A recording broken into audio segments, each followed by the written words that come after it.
आज का हमारा टॉपिक है न्यूक्लियर फिजिक्स का मास डिफेक्ट। बेसिकली ये टॉपिक जो न्यूक्लियर बाइंडिंग एनर्जी से ही थोड़ा बहुत रिलेटेड है।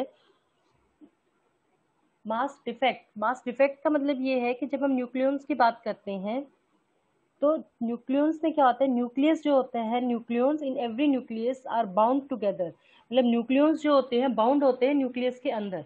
और न्यूक्लियॉन्स में हमारे पास क्या होता है, प्रोटॉन, इलेक्ट्रॉन, न्यूट्रॉन।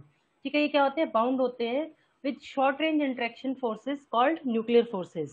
क्लियर? जैसे नीचे आपको दिख रहा है, ये एक न्यूक्लियॉन है,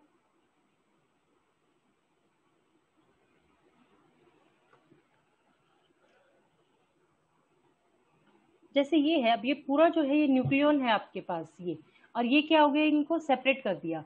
तो some work has to be done to separate the nucleons from the nucleus. तो कुछ वर्क डन हमें करना पड़ेगा इनको सेपरेट करने के लिए। अच्छा, इनको सेपरेट हम इसलिए करते हैं ताकि हम इनकी इंडिविजुअल की प्रॉपर्टीज को स्टडी कर सके। So this amount of work done is in the form of energy called nuclear binding energy of the nucleus.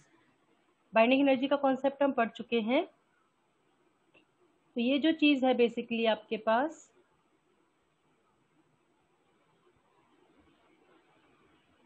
तो nucleons is equal to proton plus neutron.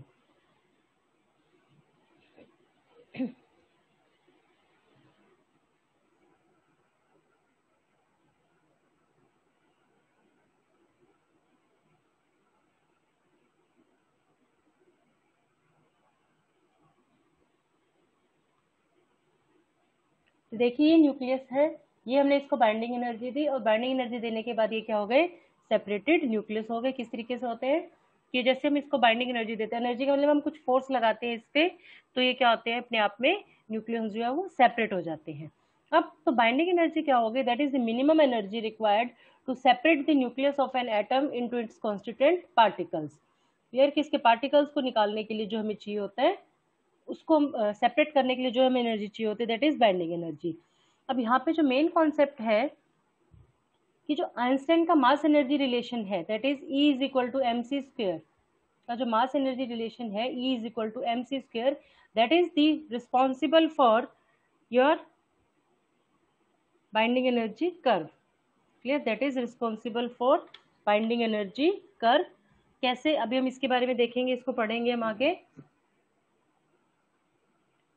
देखिए ये न्यूक्लियस है, न्यूक्लियस क्या होता है, made up of protons and neutrons. ठीक है, तो क्या होता है, मास जो होना चाहिए न्यूक्लियस का वो सम होना चाहिए प्रोटॉन और न्यूट्रॉन का। अगर हम बात करते हैं कि ये आपके पास न्यूट्रॉन है, या इसको हम इस तरीके से लिखते हैं कि ये सपोज करो आपके पास मास है न्यूट्रॉन का। न्यूट्रॉन किससे, न्यूक्लियस का। न्यूक्लियस किससे बना है, न्यूट्रॉन प्लस प्रोटॉन से। तो जो इसका जो मास है वो दोनों का मास का इक्वल होना चाहिए। जैसे कि अगर हम बात करते हैं 4 इज इक्वल टू या तो 2 प्लस 2 होना चाहिए, या 3 प्लस 1 होना चाहिए, या 1 प्लस 3 होना चाहिए, या आपके पास 4 प्लस 0 होना चाहिए। मतलब दोनों साइड इक्वल होनी चाहिए मासेस। तो कहते हैं कि न्यूक्लियस जो है वो made up of proton and neutron. तो इन दोनों का जो सम ऑफ मासेस है that should be equal to mass of the nucleus. But ऐसा नहीं है। जब हम इसको एक्सपेरिमेंट के, जब हम इसको कैलकुलेट करते हैं, कैलकुलेशंस करते हैं, तो कुछ जो मास है हमारे पास डिफरेंट आता है। वो किसकी वजह से है उसको हम देखेंगे अभी।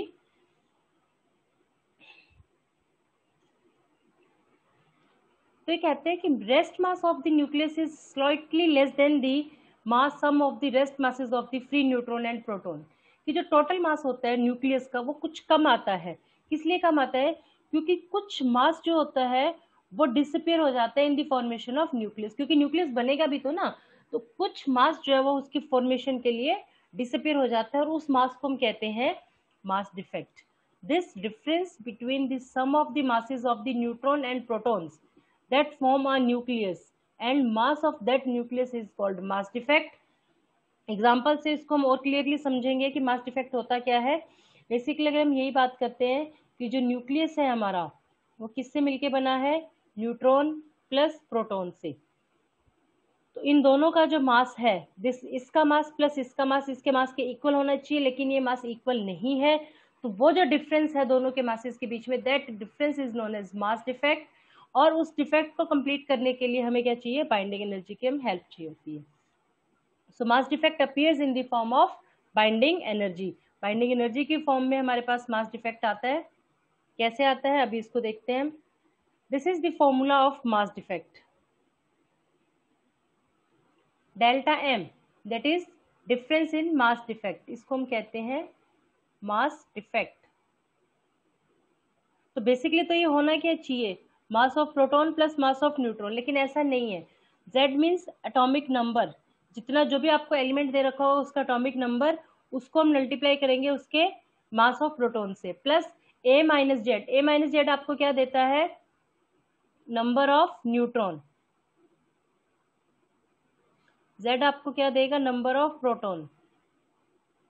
नंबर ऑफ प्रोटॉन कितने हैं एलिमेंट में और उनका mass defect, plus number of neutron कितने हैं और उनका मास, माइनस कैपिटल एम। अभी कैपिटल एम क्या है, ये हमें बताता है कि न्यूक्लियस का मास कितना है, टोटल न्यूक्लियस का मास कितना है, उसमें से अगर हम इन दोनों के मास के डिफरेंस को माइनस कर देंगे तो हमारे पास फॉर्मूला आ जाएगा मास डिफेक्ट का। देखिए हम इस एग्जांपल से समझते हैं। हमें कैलकुलेट करना है मास की ऑक्सीजन का जो न्यूक्लियस है उसका मास कितना आया है। तो यहाँ पे हम देखेंगे कि जो नंबर ऑफ प्रोटॉन कितने हैं, इसमें 8 हैं, ठीक है। नंबर ऑफ प्रोटॉन्स कितने हैं, 8 हैं, और नंबर ऑफ न्यूट्रॉन्स कितने हैं, वो भी 8 है। अब मास कितना होगा, एक प्रोटॉन का मास होता है, बेटा ये आपको याद करना है, वैसे तो एग्जाम में दे भी रखा होता है बट आप याद कर लेना। एक प्रोटॉन का जो मास होता है that is 1.00727 you. You means atomic unit. तो 8 प्रोटॉन्स है तो उसको 8 से मल्टीप्लाई कर दिया। मास ऑफ 8 न्यूट्रॉन्स कितना होता है, एक का होता है 1.00866 यूनिट, और इस 8 का कितना हो गया, इतना हो गया। तो टोटल जो मास है 8 इलेक्ट्रॉन्स का कितना होता है, मास एक का 0.00055। ये तीनों क्वांटिटीज फिगर आप याद कर लोगे तो अच्छा है। अब हम इसका फॉर्मूला कैलकुलेट करते हैं। तो देयरफॉर एक्सपेक्टेड मास, टोटल मास कितना होना चाहिए ऑक्सीजन का, 8 इंटू 2.01593, क्लियर, क्योंकि mass of proton plus mass of neutron इन दोनों को ऐड कर दिया, 8 से मल्टीप्लाई कर दिया, तो मास इसका इतना होना चाहिए हमारे पास। लेकिन जब हमने इसको कैलकुलेट किया एक्सपेरिमेंटली तो जो मास हमारे पास आया दैट इज 15.99493। तो जो मास डिफेक्ट जो हमारे पास बन जाएगा दैट इज जो डिफरेंस आया दोनों का वो हो गया हमारे पास 0.1396 and that difference is known as mass defect. तो क्लियर, तो सिंपल वर्ड्स में हम कह सकते हैं कि जो मास है न्यूक्लियस का वो less than the total mass of its constituents by 0.1369। This difference in mass of a nucleus and its constituent is called mass defect. ये इसका फॉर्मूला होता है आपके पास। अब अगर हम देखते हैं कि हमें 8 ऑक्सीजन के 8 न्यूक्लियस, 8 ऑक्सीजन के न्यूक्लियस को हमने 8 प्रोटॉन्स और 8 न्यूट्रॉन्स में डिवाइड करना है, तो इसका मतलब हमें कुछ एक्स्ट्रा एनर्जी प्रोवाइड करनी पड़ेगी। देखिए E energy, E is equal to MC square का जो फॉर्मूला है ये क्या करता है, एनर्जी को रिलेट करता है मास से। It relates energy with mass, ठीक है, एनर्जी को मास से रिलेट करता है। तो डेल्टा MC स्क्वायर क्या है, क्योंकि लेफ्ट साइड में एनर्जी है तो राइट साइड में भी क्या होगा, एनर्जी होगा। डायमेंशन की अगर हम बात करते हैं तो यू मस्ट प्रोवाइड एक एक्स्ट्रा अमाउंट ऑफ एनर्जी हमें इतनी देनी पड़ेगी सो दैट कि जो टोटल मास है वो दोनों का सेम आ जाए, और ये जो एक्स्ट्रा एनर्जी होती है that is in the form of binding energy. So this relation between energy to the mass defect is derived from Einstein mass energy equation relation. If we want to separate a nucleus into protons and neutrons, then we will need to provide an energy EB, that is binding energy to the particle.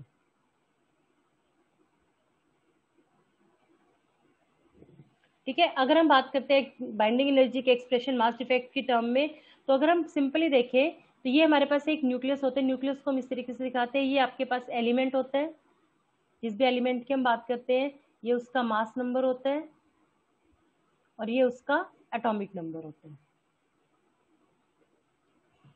तो यहाँ पे अगर हम देखें Z क्या हो गया, number of proton that is atomic number, A क्या हो गया उसके पास mass number that is number of proton plus neutron, तो MP क्या हो गया, mass of proton, MN mass of neutron, capital N that is mass of nucleus. इस दोनों में कंफ्यूज मत होना, एग्जाम में इससे रिलेटेड न्यूमेरिकल आता है, आप ये देख लेना आपको MN दे रखे है, MP दे रखे हैं या MN, इन दोनों में कंफ्यूज मत होना। स्मॉल n है तो मास ऑफ न्यूट्रॉन है, कैपिटल N है तो मास ऑफ न्यूक्लियस है। तो मास डिफेक्ट क्या हो गया हमारे पास, delta M is equal to Z M P plus A minus Z M N minus M N. Mass energy relation हम यूज करेंगे, बाइंडिंग एनर्जी क्या होता है डेल्टा एम सी स्क्वायर। तो बाइंडिंग एनर्जी क्या हो जाएगा कि अगर हम मास डिफेक्ट के रिलेशन को अगर हम सी स्क्वायर से मल्टीप्लाई कर दें तो हमारे पास जो है वो बाइंडिंग एनर्जी का एक्सप्रेशन आ जाता है।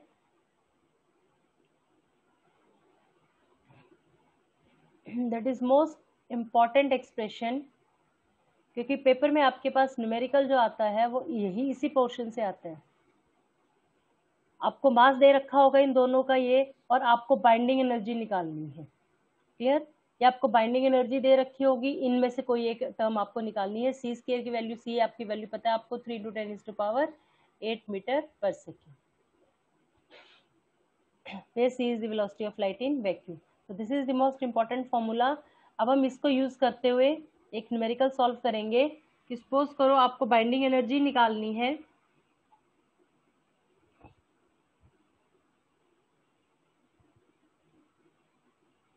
obtain the binding energy in mega electron volt of a nitrogen nucleus. ये आपको दे दिया, गिवन जो है आपको m जो दे रखा है वो गिवन है आपको। तो देखिए इसको हम कैसे सॉल्व करेंगे। तो सबसे पहले नाइट्रोजन की न्यूक्लियस में Z क्या हो गया, नंबर ऑफ प्रोटॉन्स निकाल लिया हमने, Na minus Z number of neutron निकाल लिया। उसके बाद हमने इनका मास डिफेक्ट निकाल लिया इस फॉर्मूले से, delta M P A minus Z M N minus M N. ठीक है, तो डेल्टा एम पी क्या हो जाएगा, मास ऑफ प्रोटॉन कितने 7 into M P plus 7 into M N minus mass जो है टोटल न्यूक्लियस का वो। तो अब हमें पता है प्रोटॉन का मास हमारे पास होता है 1.00785, न्यूट्रॉन का मास ये होता है हमारे पास, therefore m 7 into mass of proton plus 7 into mass of neutron. Nitrogen का जो मास है वो हमें गिवन है 14 ये वाला, दैट इज 14 इंटू 0। तो देयरफॉर डेल्टा एम क्या आ जाएगा, ये वाला आ जाएगा। अब हम क्या करेंगे, अब हमें ये जो एनर्जी आई है ये यू में आई है, लेकिन जो बाइंडिंग एनर्जी हमारे पास जो एक्सप्रेशन होता है वो MeV में होता है। ठीक है, मास MeV इंटू सी स्क्वायर में। तो हमें इसको कन्वर्ट करना है, MeV के फॉर्म में इसको हमें कन्वर्ट करना है। तो 1 यूनिट जो होते हैं दैट इज 931.5 इंटू MeV पर सी स्क्वायर। तो डेल्टा एम की जो वैल्यू आई है आपके पास, ये किसी भी न्यूमेरिकल में देख लेना, डेल्टा एम की जो वैल्यू आई है उसको आपको 931.5 से मल्टीप्लाई करना है। ठीक है, तो EB is equal to delta M C square, ये वैल्यू आ गई आपके पास डेल्टा एम की, इंटू ये वाली वैल्यू आपने इसको यहाँ पे लिख दी MeV into divided by C square into C square. तो सी स्क्वायर से सी स्क्वायर कट जाएगा और ये जो यूनिट है एनर्जी आपके पास MeV की फॉर्म में आ जाएगी। दैट इज कि इतनी बाइंडिंग एनर्जी हमें चाहिए है, या अगर हम अप्रॉक्सीमेट देखें तो 105 MeV एनर्जी हमें चाहिए है। किस चीज़ के लिए, नाइट्रोजन के इस न्यूक्लियस को न्यूट्रॉन प्लस प्रोटॉन में डिवाइड करने के लिए। क्लियर? तो बेसिकली एग्जाम में जो आता है आपके पास वो यहाँ से जो न्यूमेरिकल है वो आता है, इस तरीके का न्यूमेरिकल आता है, ये इंपॉर्टेंट है। बाइंडिंग एनर्जी की थ्योरी आपके पास मास डिफेक्ट की जो थ्योरी है वो आपके पास एग्जाम में नहीं आती है। मास डिफेक्ट का न्यूमेरिकल आता है 3 नंबर का, और न्यूमेरिकल में भी वो आपसे मैक्सिमम टाइम बाइंडिंग एनर्जी के बारे में ही पूछता है। और बाइंडिंग एनर्जी आप तब निकाल पाओगे जब आपको मास डिफेक्ट का फॉर्मूला कंफर्म है, आप मास डिफेक्ट निकाल लोगे तब। जो भी मास डिफेक्ट आपके पास आएगा स्ट्रेट फॉर्मूला उसका ये है, उसको आप 931.5 से मल्टीप्लाई कर दोगे तो आपके पास बाइंडिंग एनर्जी निकल जाएगी।